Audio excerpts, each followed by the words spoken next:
Hello, my name is Emily, and I need to share something I've kept inside for too long. Before you judge me, please listen to my story. I never imagined I'd find myself in such a situation, and even now, I struggle to understand how everything spiraled out of control so quickly.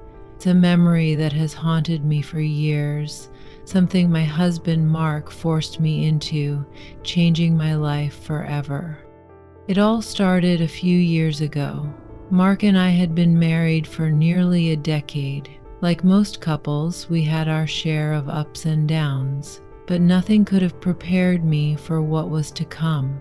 Mark had always been a kind and loving husband, but over time something shifted.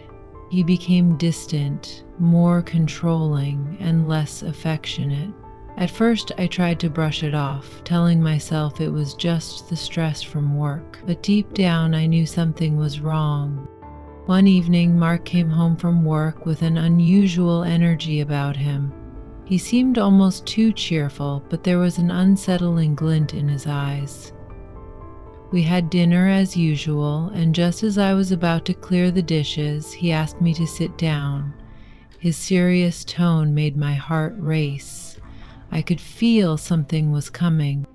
"I've been thinking," he started, avoiding my gaze. "There's something I need to share with you." I nodded, waiting for him to continue, but the words that followed were not what I had expected. He told me he wanted to try something different to spice up our marriage, that he'd been feeling bored and thought it was time for a change.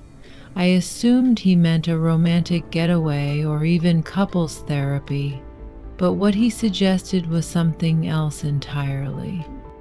"I've arranged for us to meet two men," he said bluntly. "They're coming over this weekend." I stared at him, confused, not understanding what he was implying. Was this a joke? A test? But the serious expression on his face made my stomach churn. "What do you mean, two men?" I asked, my voice barely above a whisper. "They're friends of mine," he continued, as if this were the most normal thing in the world. "We're going to spend the night with them." My hands trembled as I tried to process his words. This wasn't my husband. This wasn't the man I had vowed to spend my life with. He was talking about bringing strangers into our home, into our marriage, as if it was nothing. The thought alone made me feel sick. But worse than that, I felt betrayed. How could he even suggest something like this? "Mark, are you out of your mind?" I finally managed to say, my voice shaking with disbelief and anger. "This isn't us. Why would you even—" Before I could finish, he cut me off. "Emily, this is happening," he said sharply. "You need to understand. It's something I want. Something we need." I couldn't believe what I was hearing. I loved Mark, but I couldn't understand why he was pushing me into something so degrading.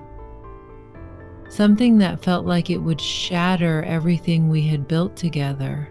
I told him no, that I wouldn't go through with it. I thought that would be the end of it, that he would come to his senses and drop the idea. But I was wrong. Over the next few days, Mark grew colder. He barely spoke to me unless it was about his plan. He started coming home late, and when I asked where he had been, he gave vague answers. Our conversations became tense, and the love that once filled our home was replaced with an unbearable silence. I felt trapped, isolated, and confused. I didn't know what to do. The man I had trusted with my heart was turning into someone I no longer recognized. And worst of all, I felt powerless to stop what was coming next. How had our marriage come to this? By Friday, the dread had settled deep into my chest. Mark was insistent that the meeting was happening, no matter what I said. I considered leaving, packing my bags, and walking out the door, but I didn't. As much as I hated to admit it, part of me was still holding on to the man I thought I knew, hoping this was just a phase, something we could work through. I wasn't ready to throw away our life together, but at the same time, I couldn't bear the thought of going through with his plan. Saturday evening arrived too quickly. The men, Mark's so-called friends, arrived promptly at 8 p.m. I sat on the couch, my hands clenched in my lap, trying to hold back tears. I didn't even know their names, and now they were sitting in my living room, talking to my husband as if they were old friends. The air was thick with tension, and I could feel their eyes on me, watching, waiting. I wanted to disappear, to run out of the house and never look back. But then Mark leaned over, his hand resting on my knee. "Emily, it's time," he whispered. I froze, my mind screaming at me to get up and leave, but my body refused to move. Mark's hand felt like a weight on my knee, anchoring me in place. I couldn't look at him, and I certainly couldn't look at the two men sitting across from me. My heart pounded in my chest, and the room seemed to close in around me.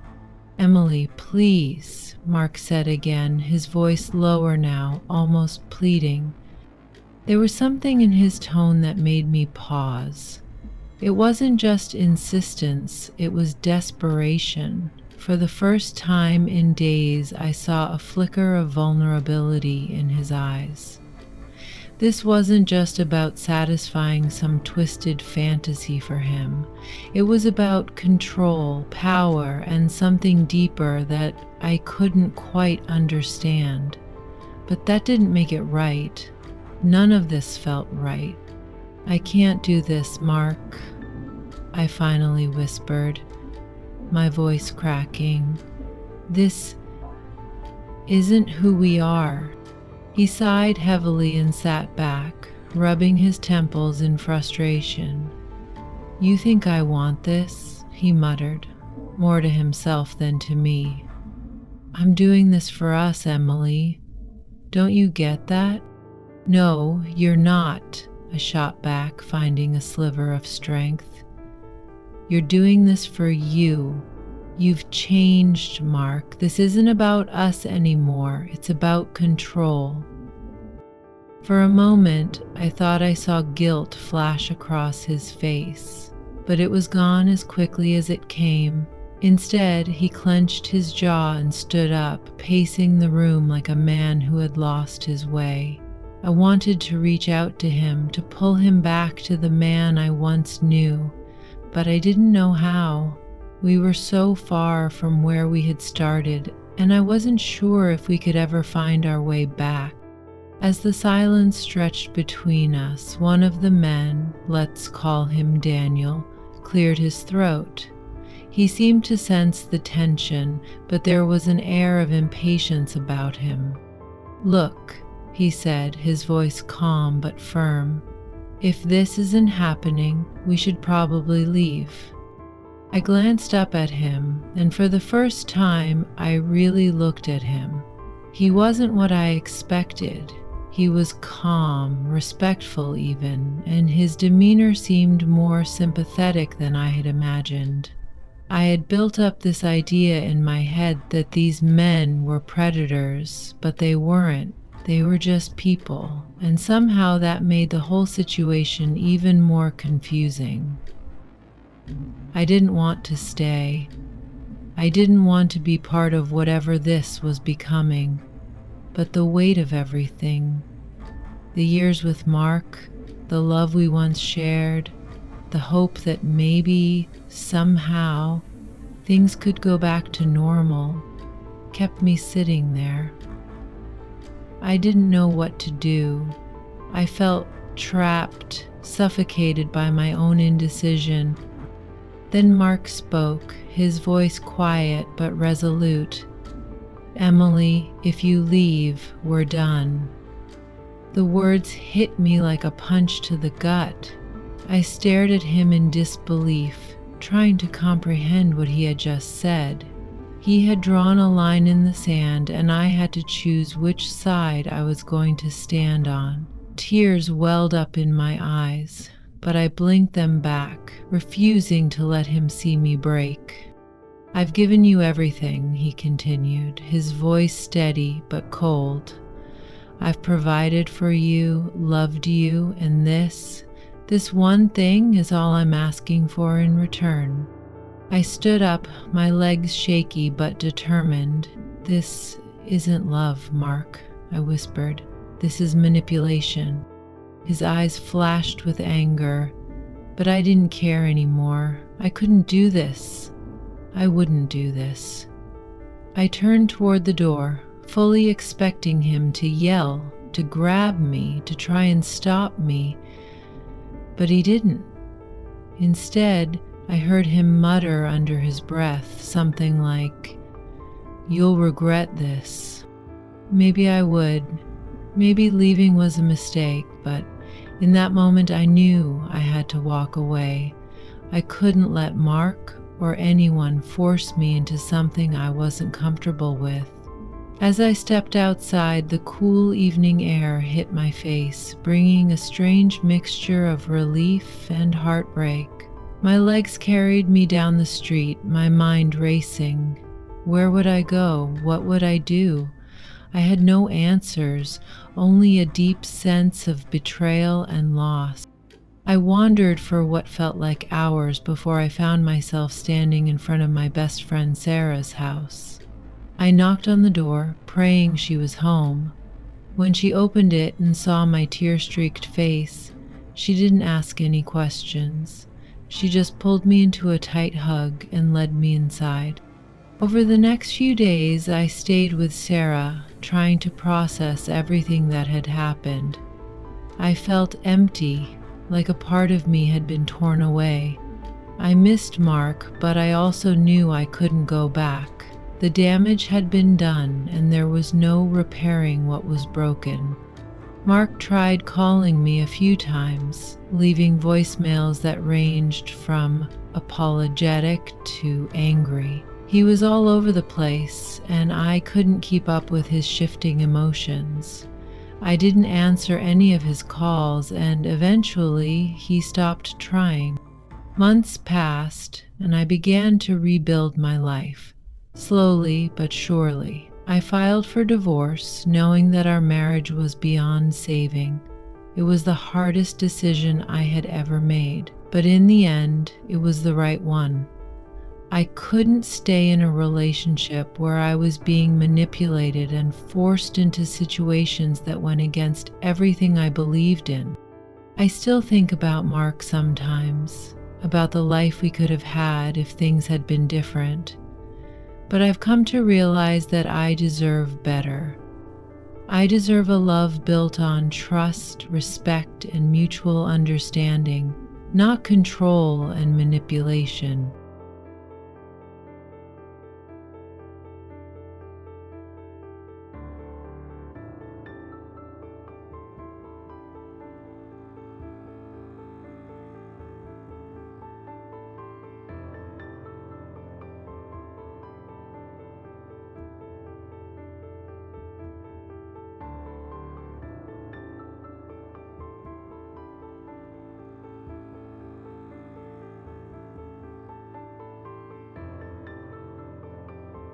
Shattered streetlights pierced the pitch-black night, casting flickering beams over the alley where the frantic echo of footsteps resounded like a warning of doom. Sophie darted from the apartment, her breath shallow and rapid, mingling with the sharp whistle of wind slicing through the buildings. She ignored the bone-chilling cold and the shivers racing down her spine.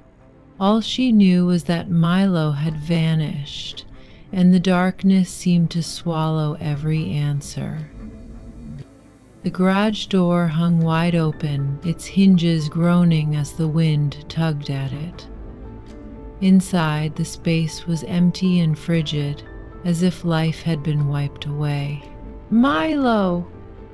Sophie screamed, her voice cutting through the silence, only to be engulfed by the suffocating void. Faint footprints in the wet pavement led toward the distant alley. She knew she had to follow, but with each step, fear tightened around her like an unseen grip. As she ventured deeper, the glow from a nearby street lamp dimmed under the weight of the encroaching shadow. The wind howled in steady gusts, carrying the rustle of debris that sounded eerily like whispers from lost souls. Then a faint cry broke the oppressive quiet, soft but unmistakable. A surge of determination seized Sophie, pushing her forward as muddy water splashed against her boots. "Milo, where are you?" she cried, her voice cracking under rising desperation. She reached a small opening where streetlight trickled through the buildings, casting an otherworldly glow. There stood Milo, utterly still, but he wasn't alone. Beside him was a tall, motionless figure, their back turned to her, commanding and eerie, as if awaiting something or someone. Sophie froze, her heart pounding so fiercely it threatened to burst. "Who's there?" she called, her voice trembling yet edged with defiance. The figure turned slowly. The dim light revealed a man's face, pale and almost spectral, his eyes gleaming unnaturally bright. They locked onto hers with an intensity that felt like he could unravel her every thought. He said nothing at first, only raising a hand to gently touch Milo's arm, a gesture both intimate and unsettlingly possessive. "You shouldn't be here, Sophie," he said, his voice deep and icy as if he'd known her forever. In that moment, the alley seemed to hold its breath. At 25, Sophie had chased Milo into the night, seeking refuge from her unraveling life. But now, facing this stranger, the cold urban shadows pressed in, amplifying the mystery of his presence and her connection to Milo. "You've been hiding this from me," Sophie said, her voice quivering with anger and panic. "Clara, who is she, and what does Ethan have to do with this?" Lila froze, her eyes fixed on the letters as if they bore a hidden curse. She didn't respond right away, instead stepping back and gesturing for Sophie to come inside. Once seated at the small kitchen table, Lila let out a long, heavy sigh, her gaze drifting as if pulling memories from a buried past. "Clara," Lila began, her voice low and deliberate, "was Ethan's former lover. She lived here in this apartment long before you arrived. Ethan once told me she was the only woman he'd ever truly loved." Lila paused, her face tightening with pain. But it wasn't that simple. Clara wanted to leave him. She'd uncovered something about Ethan, something he never wanted anyone to know. "What was it?" Sophie pressed, her heart pounding as she leaned forward. Lila met her gaze, her expression grim. "I don't know exactly, but Clara vanished the night she told me she'd run away. Ethan said she left willingly, but I don't believe him. I heard them arguing that night, and by morning she was gone." A chill swept through Sophie, as if an icy draft had slipped into the room. "And Milo? Why did Clara say Ethan would take everything, even Milo?" Lila shook her head. "I don't know, but Clara loved Milo more than anything. He was the only reason she stayed as long as she did. I think Milo knows more than we realize. Sophie stared at Lila, her mind swirling with more questions than answers. Clara's disappearance, Ethan's hidden secrets, and now this odd hint that Milo held some key. It didn't add up, yet it all felt linked. I don't know what to do, Sophie admitted, her voice barely a whisper. Everything I thought I knew about Ethan, it's a lie. Lila reached across the table, her eyes softening but still shadowed with sorrow. Sophie, I don't have all the answers, but one thing's clear. Ethan isn't who you think he is. Clara paid the price for trying to uncover the truth. Be careful. Whatever you do next, be very careful. The faint glow of the flashlight in Sophie's trembling hand couldn't pierce the oppressive darkness outside as she left Lila's apartment. Her heart thudded relentlessly, replaying the haunting image of the strange man's eyes, those eerie, all-knowing eyes, and the way he'd said her name, as if tied to a history she couldn't recall. Her breath grew heavier with each step back toward the garage, but she wasn't returning to rest. A gnawing suspicion stirred within her. This story of Milo, the mysterious man, and now Lila, stretched beyond the present, rooted in a past she'd never been told. Stepping into the garage, the air felt colder, heavier, as if it held its breath. Sophie sank into a worn chair in the corner, her hands shaking as she set the flashlight on the concrete.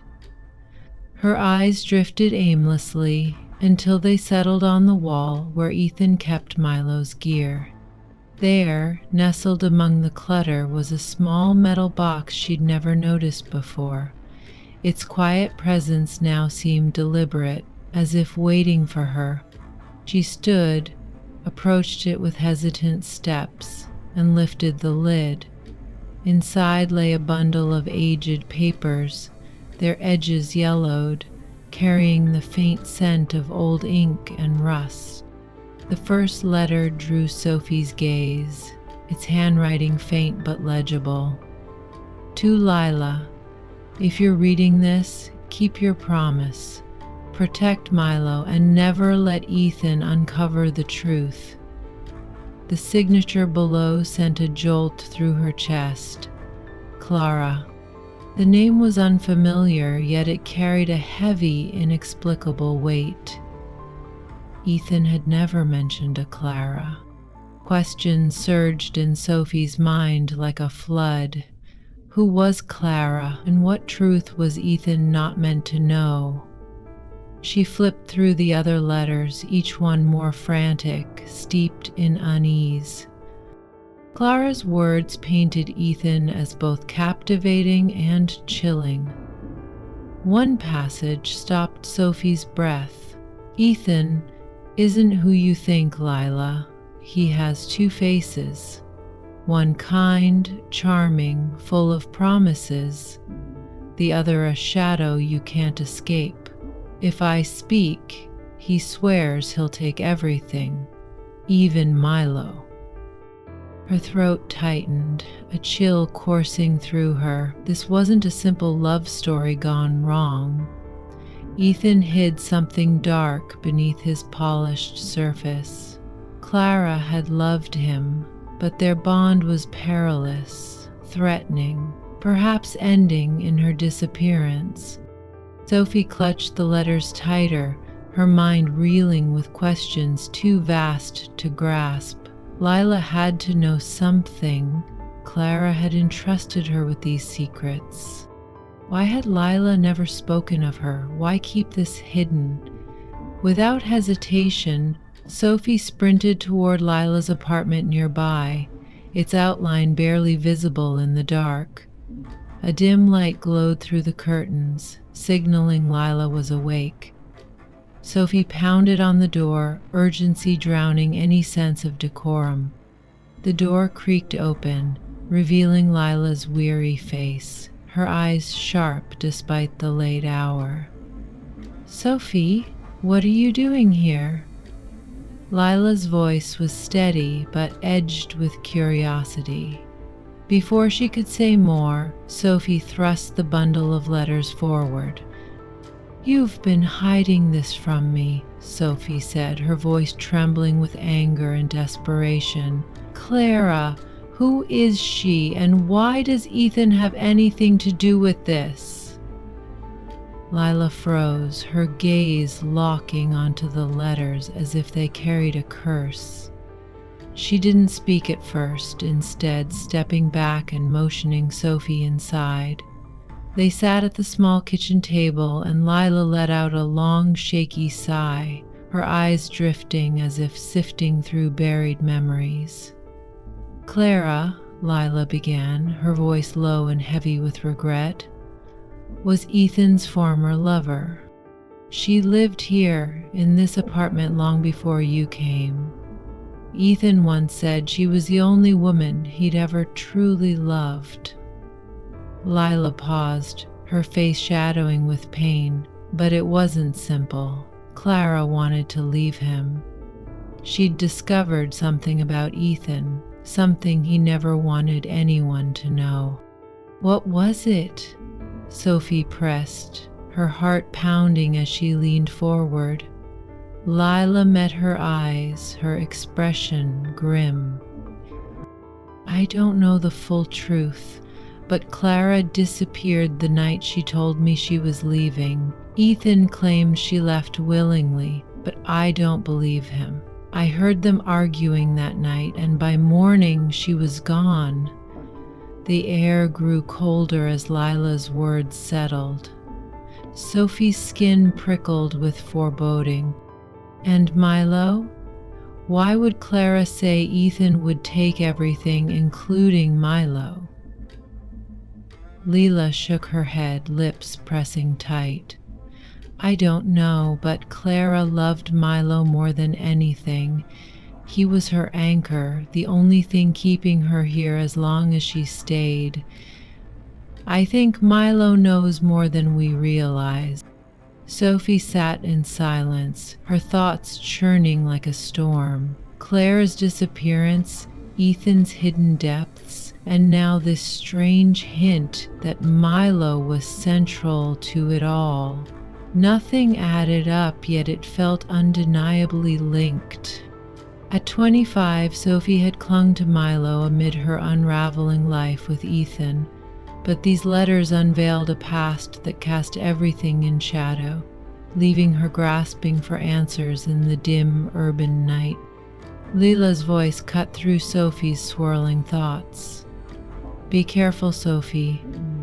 Ethan isn't the man you think he is, and Clara paid the price for seeking the truth." Sophie left the apartment, clutching the letters, her heart heavy and mind racing as she headed back toward her own place. The wind howled through the streets like a warning. When she arrived, something felt wrong. The front door stood ajar, though she clearly remembered locking it. A faint light flickered in the living room, casting shadows across the walls. "Ethan?" Sophie called, her voice shaky. No answer came. She stepped inside, her footsteps echoing in the eerie stillness. The living room looked untouched, except for one striking detail. Ethan's laptop was missing. Sophie's heart sank as she rushed upstairs to the bedroom. It was empty. Ethan was gone.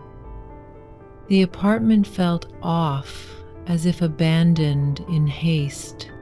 A creeping unease settled over her. Ethan wasn't just absent, he was fleeing. But from what or whom? Before she could sort her thoughts, a faint rustling sounded outside, near the back. Her breath caught as she grabbed a flashlight from the table and moved to the back door. She opened it slowly, the cold night air biting her skin. "Is someone there?" she called, but silence answered. Just as she turned to step back inside, a distant light flickered deep in the alley, faint but unmistakable, pulsing like a signal.